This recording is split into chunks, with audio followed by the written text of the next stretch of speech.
Hi everybody. So today we're going to do outlining.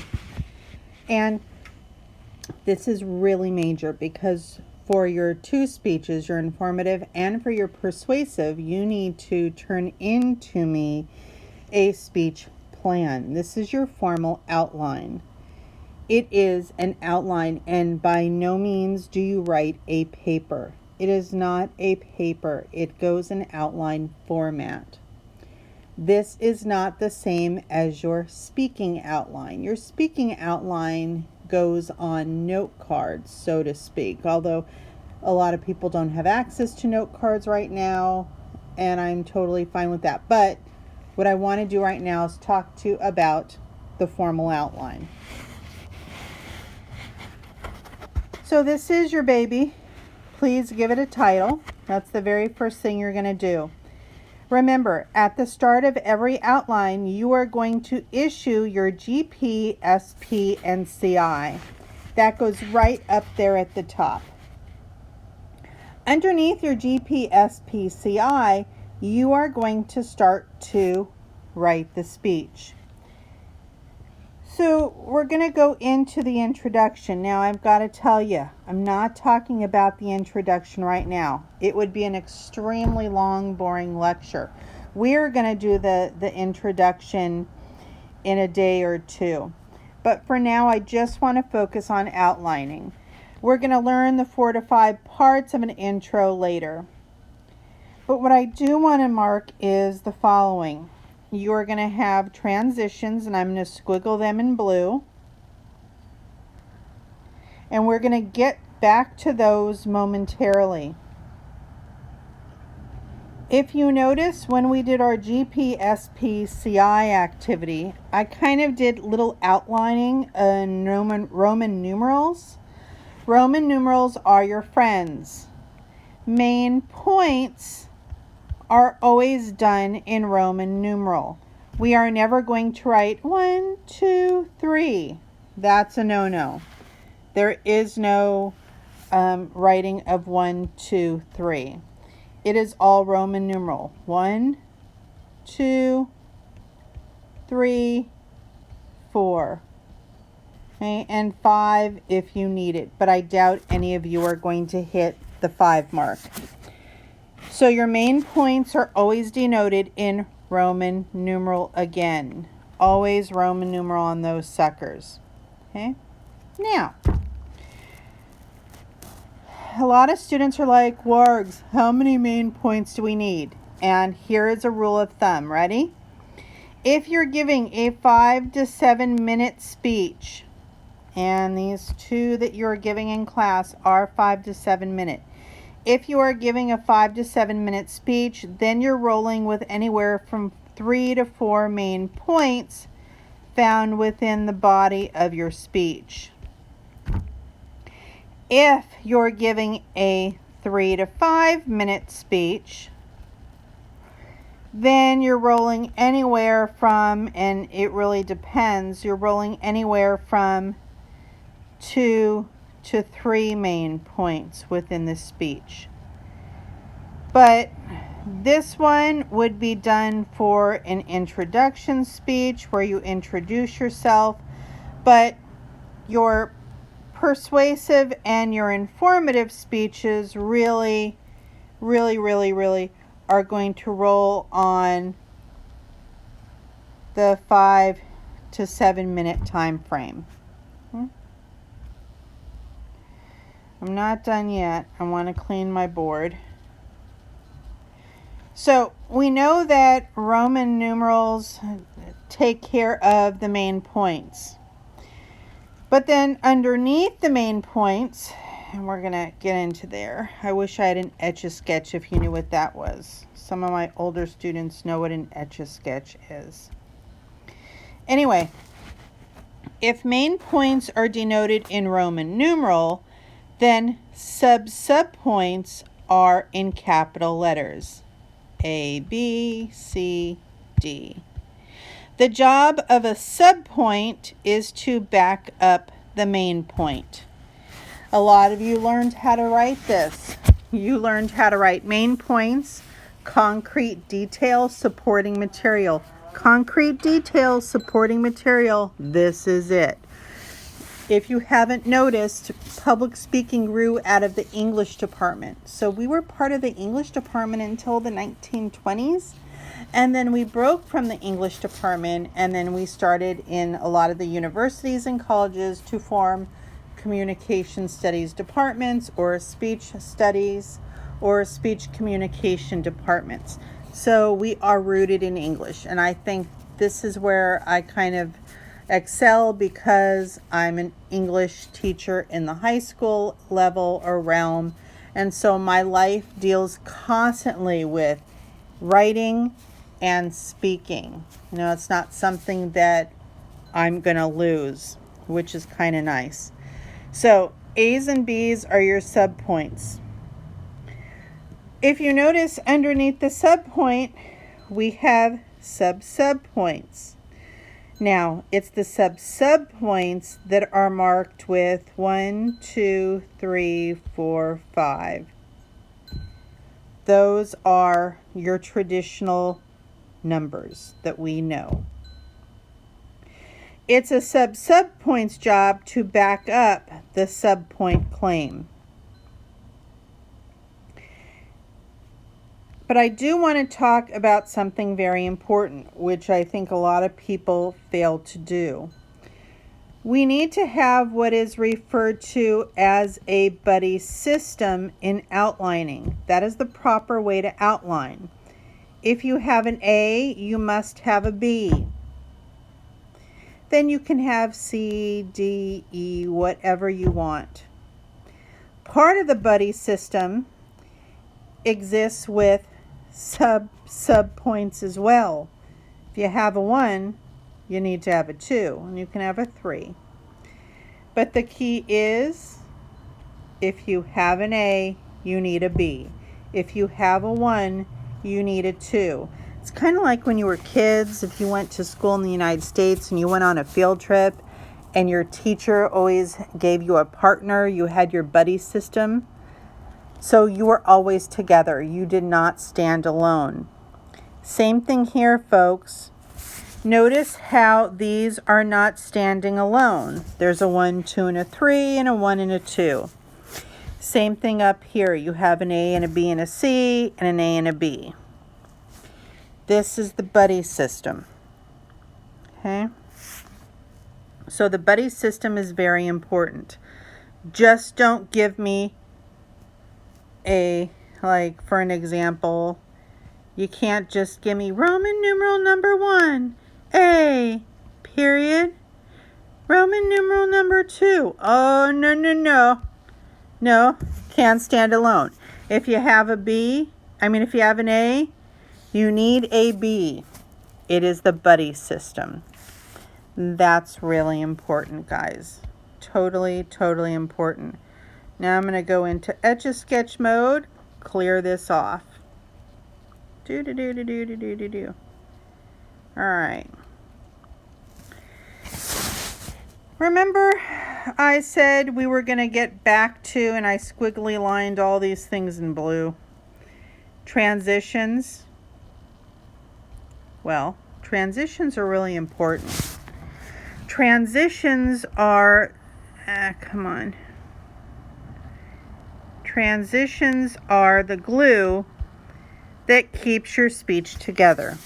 Many of you probably got a paperback by a professor or a teacher somewhere in your writing career, and the professor wrote, "You did not have transitions." Transitions are really important. They help the speech move smoothly as you move from main point to main point. So let's take a look, shall we? So you are going to have, for a 3 main point speech, if you have 3 main points, then how many transitions do you need? 1, 2, 3, 4. If you're rolling with a 4 main point speech, you are going to need 5 transitions. And Your transitions must be written in full sentence. The whole speech must be written in full sentence. It just helps your speech move smoothly. And that's kind of what we want. Okay, so I'm going to get rid of that. Done. Let's go ahead and now talk about the other form. And these two are in files. Now I'm going to mark up this sucker. Here are some words to the wise. Folks, you are always going to give a full sentence outline. There is no phrasing, there are no fragments, there are no lists, and there are no paragraphs. Everything needs to be in full sentence. Also, one thought per point. This is to avoid run-on sentences. Folks, sometimes, and I don't like that yellow, sometimes people paragraph write. This is not a paragraph outline. So you need to be careful. You need to make sure that you are having your main point with subpoints and subpoints, and you're going to see in a moment. Also, the next thing you need to do, which is muy importante, is you are going to label the parts of your speech and put it in bold. Why? Me as the instructor needs to know that you have an understanding of all the parts of the speech. Ladies and gentlemen, I don't know if you're aware of this, but this is a general education course. This is a GE course needed for the state of California. If you're going to transfer to a Cal State or even to a UC, even if you travel outside to another state, this is considered a GE, general education course. When we're done with the semester, I have to report whether or not to the state you have passed or not passed your informative and persuasive speech. That requires me saying, I'm going to check a little box, and the box will say, yes, they understand the parts of the speech. So I know that you know that I know that you know that you know that I know that you can identify introduction, body, conclusion, that you are aware of all of this happening. Okay, let's go back to the other slide, shall we? Done. Notice how everything was marked up. I hate this. Life is not easy. Okay. Notice, folks, if I take all the erasing marks off, the parts are located and they're in bold. GP, SP, CI in bold. Introduction is in bold. Your transitions, all 4 of them are labeled in bold. The body is labeled in bold.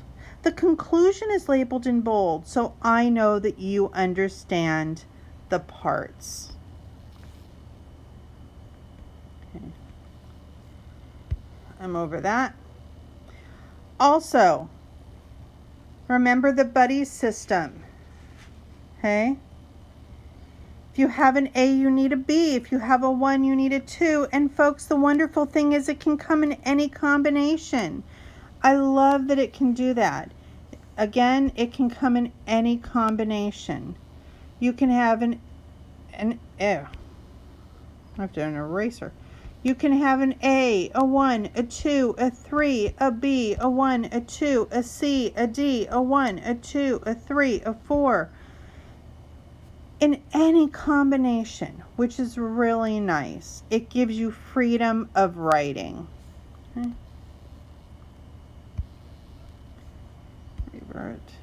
Revert to original. Okay. I also have included in your files, and I think I put the link in modules as well, you have tons of transitional expressions. These are expressions. You are going to turn them into full sentence transitional phrases. But I have to tell you, you have the Dr. Seuss of transitional phrases. You have the Holy Grail of transitional phrases or expressions.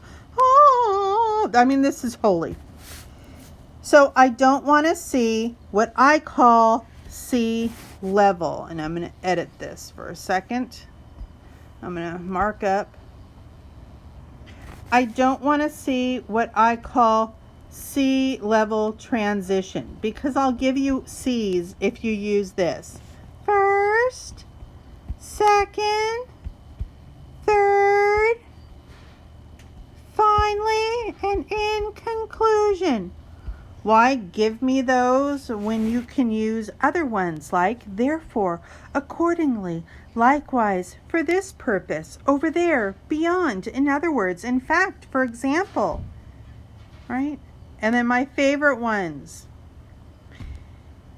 Where is it? I lost my eye. Oh, to sum up, in brief, on a whole, in sum, in short, to conclude, in summary, but don't give me in conclusions. Don't do it. Okay, that's really important. I'm gonna erase this. I'm gonna hit done. All right, done. Okay, so now we've come to the sample informative speech. Notice again, we had used this before when we did the GP-SP-CI. The GP is at the beginning, the SP is there, the CI. If you want to travel outside of the United States, there are some important factors you need, right? Let me mark this sucker up. Okay.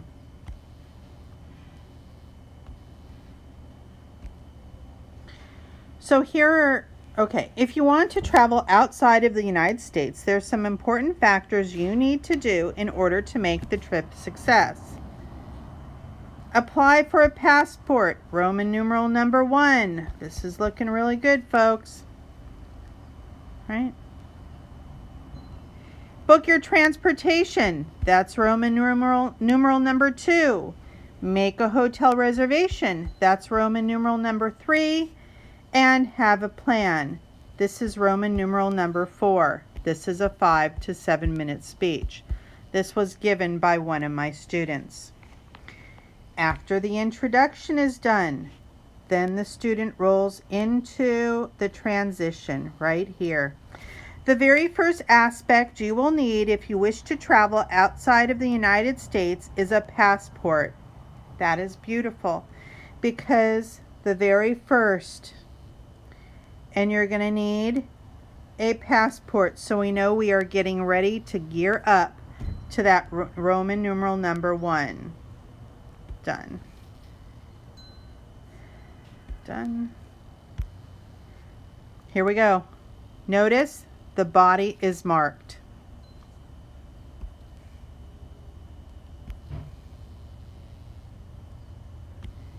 So we have the mark of the body. And now we're going to begin Roman numeral number 1. The closest place to apply for a passport, good, is in the Santa Clarita Valley, is at the main post office in Valencia. Good, buddy system, A and a B, 1 and a 2, 1, 2, 3. Folks, this has nothing but buddies, right? There is a process to applying for a passport, as well as a fee to pay for processing, which can take anywhere from 4 to 6 weeks. Good. Now we have sub points right here in yellow. This is backing up A. Number 1, when you go to the main post office or other passport agencies, you will fill out some forms and have a photo taken. 2, you will have to pay about $165 to purchase your passport, and you may also pay an additional $60 to purchase for expedited processing, which can speed up the processing time to just 8 days. B, remember folks, A and B are feeding into the main point. After you have your passport, you will need to check to see if the country you wish to visit require a visa for entry. Now, let's sidebar it. I know the student jumped to a visa, but for Americans, documentation like passports, we kind of also lump visas into it as well. So number 1, many countries do not require a visa for entry, but if they do require a visa, you will need to check with that country's embassy to find out how to obtain one. 2, some countries will allow you to purchase a visa in the airport upon landing. 3, while other countries might make you fill out the paperwork in advance and send it to their embassy or consulate by mail. Good. Now we have another transition. Next, you will need to book your transportation. Roman numeral number 2, all on transportation. Whether you're going to be traveling by air, boat, car, you want to find the lowest possible prices by using, typo not suing, by using some cost-saving strategies. And yes, this is a real student speech. Number 1, travel editor. Now notice, you need to put quotes within your speech as well. We have a lead-in, and then we have where it came from. Travel editor Peter Greenberg recommends, quote, most airline fares are not discounted further out than 60 days. So I recommend waiting until about 60 days before your flight date for international fares, end quote, from the Today Show. We have a 1, we got a 2. All right? Use server search engines to research where the best prices of airfare and hotels are available, like Orbitz. B, another cost-saving strategy is to look at the timing of your trip. Good, that feeds into this. If you plan on going to a country during their peak tourist season or are there for special events that you're going to, then count around that time you wish to travel there. You can expect to pay higher airfare and hotel rates. Sometimes it's worth going the extra cost if the only reason you wish to go is because of such an event like Oktoberfest in Germany or the World Cup in Brazil. And really, the student that wrote the speech, he was going to the World Cup in Brazil, which we were all like, oh, you're so lucky. Okay. Now we have another transition. In addition, so far we've seen next and in addition. Okay, that's really important. All right, I kind of messed that one up. Done on this page. Done. So now we're on to Roman numeral number 3. Now I'm going to start to edit this one so that you can see it. And I'm going to mark it up. Roman numeral number 3, accommodations. If we go back to the CI, this was the third thing we needed to pay attention to. Okay. A, if you desire luxury and comfort during your stay, then the best option would be to find a nice hotel and book it in the same time frame you book your flights. We got an A, we got a B. We have a 1 and a 2 backing up this sucker, and we have a 1 and a 2 backing up this sucker. But look, not only do we have an A and a B, we also have a C. And this C has a 1 and a 2 backing up this, 1 and a 2 backing up this, 1 and a 2 backing up that. So B. Another option that is also very nice, but not quite as luxurious, due to not having the option of a room service, is to rent an apartment. Notice we have a quote here.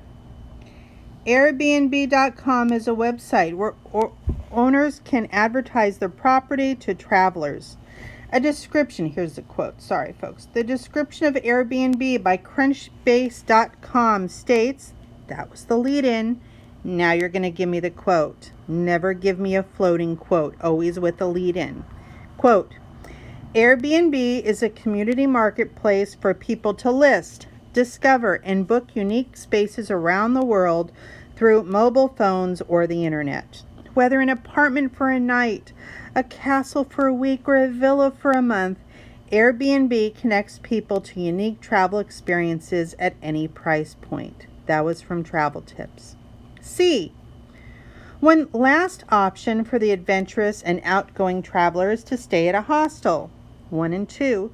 You can either book your stay at a hostel in advance or walk in and rent a room or a rack on the spot.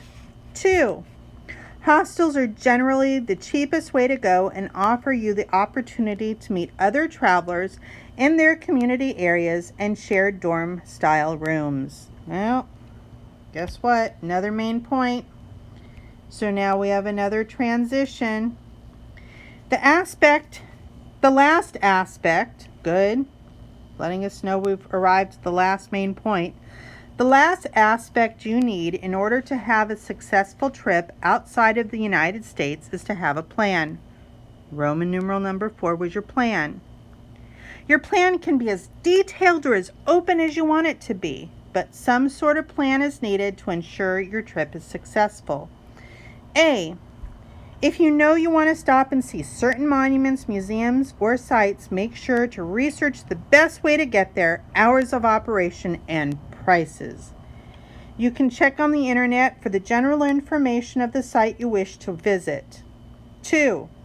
Make sure you have the necessary amount of money with you to pay for activities you wish to participate in. Again, 1 and 2, backing up A backing up main point number 4.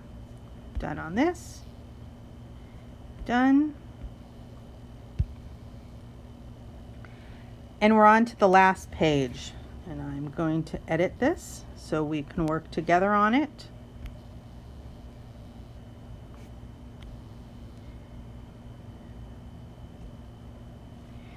So we had an A, now we see our B and our C. Doing some research on the history, on the history of the country you are visiting, as well as the site you are going to go to, will enrich the entire experience. 1 and a 2 is going to back up to B. 1. Seeing statue after statue in Europe can be repetitive and boring after a while. But if you know the history behind the monuments, it will be more meaningful. 2. Doing some research on the country's culture and customs will also help you get around easier and understand the people and their way of life. C. You are also going to want to do a quick check online to see if the Department of State has issued any travel alerts or warnings in the country you are visiting. Good. Let's take a look at 1 and 2. According to the Bureau of Consular Affairs, if a travel warning is issued, then you should consider it very carefully whether to visit a certain country at all. And a 2.